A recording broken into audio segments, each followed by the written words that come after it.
Welcome to We Are Human. I am your host, Elijah, and today I am here with Gabriela Chavarry, who is the founder and creator of Chawa Swimwear. Cheers. I just want to, let's cheers. Although you're not supposed to cheers water. That's superstition, though. What? Supposedly, you're not supposed to. Where did your main source of inspiration come from with this idea? Well, my main source was definitely just the women in my life, my mom, my grandma, my aunts, and everyone that I grew up around, because I was always seeing, their fashion and, what they would wear and stuff. I would see a lot of photos of them in like the 80s and the 90s wearing like these really cute bikinis, and my mom even actually saved me a crochet bikini from when she was younger and like passed it down to me, and it just became my favorite bikini, and she sort of taught me how to crochet and everything, so we've just been doing it together. When did you start like crocheting? Like how old were you? Actually literally recently, because when I first started Chawa Swim, I didn't know it was going to be just crochet, but my mom sort of helped me to do that, and I kind of was always seeing her do it, and I sort of just had to learn eventually, because I knew like if I was going to have this business, I needed to learn, so I just picked it up. You mentioned that crocheting something as small as the hat, like can take about like a day. It can take a day or 2 days. It's not an easy process, and a lot of love goes into it, and you really have to like sit there and just do it. It's a really tedious process. So I use a lot of like sustainably sourced materials in a lot of my products. Some things aren't biodegradable, some things are just organic cotton, but I'm trying to go fully biodegradable. Clothes go in and out of fashion, so eventually that article is going to go to a landfill or a thrift store or something. I want to create something that is biodegradable, but also something that lasts. Like handmade stuff is going to last longer than something you would get at like a fast fashion store. Like in a factory, just made in a factory. Like these hats and these bikinis are really good quality, You have to stay in that mentality, otherwise it's easy to get discouraged. It's easy to half-ass things too, but I can't, like if anything was, like I just couldn't put it out there because I would feel bad about it, or, look back and just cringe, I guess. Yeah.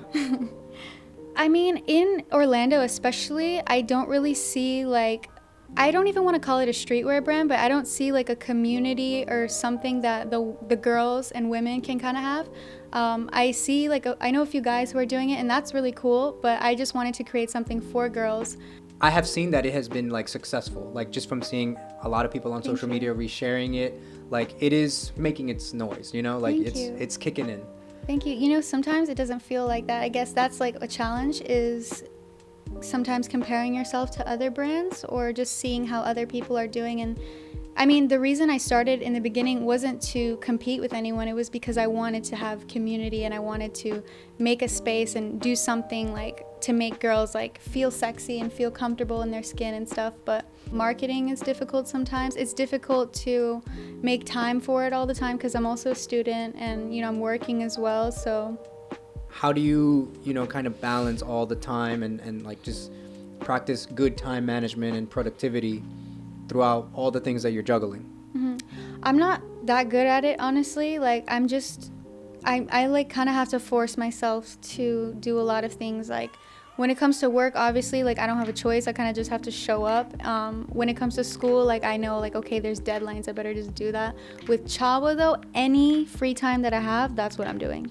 That's what I'm like on top of and like looking into, and like trying to just look at my hours throughout the week and make time for it, and like make a post about it or whatever. It's a habit for a reason, and to like break that and just to try a different routine, you have to have like the willpower and like the mental strength. It's mental strength that you need in order to be like, I'm gonna say no to this. Absolutely. Or I'm gonna tell these people no. Like I told a friend of mine who says he's been consumed with just time, like he has no time for anything. I told him, bro, like you need to put yourself first, and if you have to bail on people, like true friends will understand. Yes. I have bailed on Clarissa. Clarissa has had to like, hey, you know what? I'm caught up. Clarissa has bailed on me before. I will say that. She's a bailer. I love Clarissa to death, and I canceller. understand.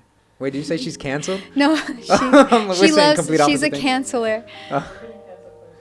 No. You heard it here, folks. We got the exclusive. Clarissa, like, can you come in the shop for just a second, just to say hello? Just like show I'm them a ghost. the fit. Oh my God. Yeah, you're in the frame. You don't see Gabby anymore. You see me. Oh my gosh. But yeah, just having the willpower to set those boundaries and say like, you know what, I have to take care of myself, and that's what I've been learning to do also. So I just came back from Australia. I was living there for a year on a working holiday visa. I didn't really have a plan when I went there. I just wanted to go and, you know, get out for a bit and kind of grow as a person. And I made a lot of really beautiful like soul connections out there. I got so much inspiration just from like the girls, you know, my friends, you know, people who I would even call my family. Yeah. But I had to make a sacrifice. I knew that if I could have just stayed in Australia and like been having a good time, but I didn't really have like that solid foundation that I've been like dreaming of and like something that is really my own. So I knew that I had to come back home, get my degree, and I didn't know I was gonna start Chawa really. Chawa actually originally it was like me and my boyfriends, we wanted to have like a streetwear brand called Chawa, but I'm not really like a streetwear kind of person per se. It never really happened. You know when you just kind of bullshit ideas like, oh yeah, whatever. Of course. It was like one of those things. So coming back and, you know, I realized like, I kind of really want to do something for myself. And like, I remember Chawa. So yeah, that's how Chawa Swim was really born.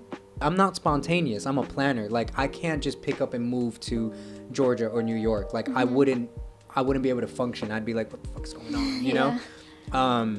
You know, even I'm the type of person that sometimes, not even sometimes, most of the time, I will order the same thing wherever I go. Like I'll order usually the same sushi rolls, or it's something I have to work on. But yeah, just spontaneity. Like I can be spontaneous sometimes, but it's very rare. I feel like I'm working on becoming more like just organized and stuff. Like I'm not very good at not being spontaneous. Like I kind of just want to switch up all the time, and I know I have to be more grounded in order to like be more successful. Because that kind of like puts you on like a set path or like a routine, and then you don't get, because I get sidetracked very easily. Like I'll be doing one thing and then I'll see something, I'm like, oh, that looks like more fun, I want to do that, you know. Like I kind of just want to do like everything. How does that like play into like within Chawa Swim? Like, you know, if you have like all these different ideas like kind of like overwhelming you and having to like stick to like, all right, that's cool, but let me keep focusing on this first. Well, I know I just have to like execute one thing after another. It can't just be all at once, otherwise it's going to be too messy. And I know like if I want it to be something successful and that lasts, I really have to like take my time and build it with integrity. Right. Oh my gosh, I love that. You went into it without having expectations. Yes, which I did. Some people might like argue, because, you know, like if I'm going to get a loan from like a bank to start my business or whatever, because it looks different for everybody. You know, you have the expectations of like, I got to pay this loan back and I got to make the money to do this.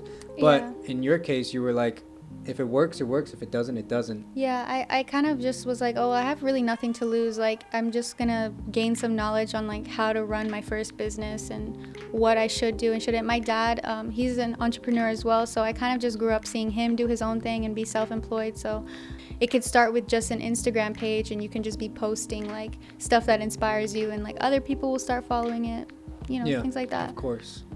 I'm such a romantic person, and I love like just being in a relationship. I get so sucked in, and I think that's one of the reasons why I kind of moved back. Like the universe like set it up for me. It's like I need to learn how to just be a strong person on my own, and not like when I'm in relationships, I can sort of like forget about myself. It's so easy to. So I do the same thing, and I think everybody does at some point, especially during the beginning. You kind of get consumed and you're infatuated, and then you start prioritizing the other person, or you compromise, you know, your time and all that for the other person. Having to be alone, which I struggle with, and I tell everybody this, like being alone can be sometimes like not scary, but it's just like, damn, this kind of sucks. But it's the best thing. Like it does suck in the moment, and like, you know what, even sometimes when I'm around a lot of people, I still feel alone. So I feel like an alien sometimes. Like deep. No one really understands me. I'm not like sad or anything about it, but yeah, I do feel like that a lot. So yeah, Chawa was important to me because this is like really me. This is the time where I get to like be myself, and nobody can kind of question it or make me feel weird about it. Right, because it's your my product, thing. Yes. You know? It's not just a product either. It's like a lifestyle. It's yeah. Of course. every girl that's modeled for Chawa, it's just like people that I have really strong connections to, and like I love connecting with people. So like I want like girls out there to know like you always are welcomed in Chawa Swim. Like if you need like a community or whatever, like just come, like we'll take you in, you know. You know what's good is that through Chawa and everything, like I've had so many like amazing connections, like with Clara. Like we were never like super close, but after this, like I feel like she's like one of those people in my life that I don't know like why I haven't met you sooner. I feel that way about you too. Yeah. And just like in general, like my friendships in general are very Yes. important to me. I've met like the people who are like my quote unquote soulmates.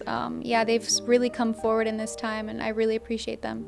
It makes me realize like, okay, this really was my purpose, because I'm meeting all these like beautiful people. And Right. like, I feel the same. the things that I like, those connections and friendships that I've really been desiring have just come through me like stepping into my power. Mm-hmm.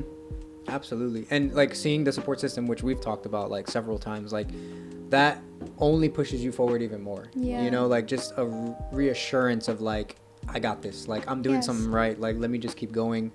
And seeing those people, like you said, like noted, you know, like the Yes. people that do step up and like really share and repost or just tell other Yeah. people word of mouth about the brand. Honestly, it's so cute, like just the girls that I've become friends with online because of it, and who like my brand. Like I just want to like, I love them. I was gonna ask, like, how do you feel about, like, I guess, like, anybody that is putting out a new project, you know what I mean? Those, like, self-doubting thoughts, those people, the haters, like... Just cut them out. Just cut them out of your life and just keep doing you. Don't listen to what anybody says, because when you're starting something, there's going to be so many people who have opinions that they're going to think are going to try to help you, but those opinions don't matter at all. Just keep moving forward and never give up. Don't ever question yourself. Like, don't second guess and be like, oh, well, no one's gonna like it. Like, just do it for yourself at the end of the day. Like, that's the only person that you have to please when you're just starting your business. And do a lot of research, you know. It's just tough sometimes. I think I beat myself up too much when something isn't the way I want it. But then, like, a week later, I'll look back at it and I'm like, oh, I kind of like that, actually. Like, I just have to take time, especially like let's say I do a photo shoot or something of a girl and I'm like, oh my God, I love these photos so much. I want to post them right now. It's better for me to like take time, because then I'll look back and be like, oh, I actually like this photo more or whatever, you know? Yeah, to choose which one you Yeah. want to use. Yes, that's yeah. So patience is important. It's a virtue. It's something I'm still learning. I think we all have to continue to like learn about patience. Mm-hmm. There's some lessons that I don't even think we get to really figure out in a lifetime, because you go through all these different challenges and your patience is always going to be challenged. Yeah. You might have patience for this situation, but then in the next situation it might be a little bit more intense or amplified, and you're going to need more patience. Yeah, it's just kind of building you up too, because you don't even realize when you're kind of growing in something until afterwards, and then you're stronger because of it. Like, oh, okay, that's why that happened. Where do you want to see this headed, like this brand head in the next few years? Well, I want my own store. Like, I want a Chawa Swim store. I want it to be like a store where girls can just come and lounge and be cute and like, I don't know, just something like that. I actually don't really have a clear vision for what I want it to be exactly, or what that's gonna look like, because it can be so many different things. It doesn't even have to be just in Florida. It can be in Australia or like in New York or LA, anywhere. If you can, off the top of the head, where do you see the store right now? I see it in New York City. Hell yeah, there you go. What's the website? Where can we find you? How can we find you? So if you want to shop Chawa, just go to chawaswim.com. If you want to get a feel for, you know, the brand and what we are, just go to Chawa Swim at Instagram, or like at Chawa Swim. Yeah, that's CHAWASWIM. And we're putting that right here. Okay, you want to have tea instead? Yeah, I can make some tea. Okay, let's do that.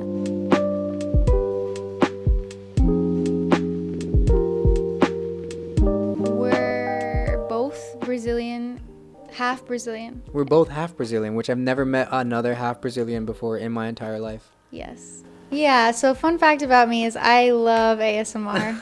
Like, I really do. I watch it a lot.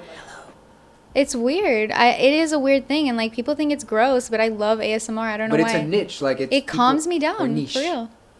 I don't think it's weird. I don't think it's weird either. I think It's pretty... weird if somebody walks into your room and you're in bed watching ASMR. They can get a weird impression. They're like, say that. what? Yeah. It's like a brain massage.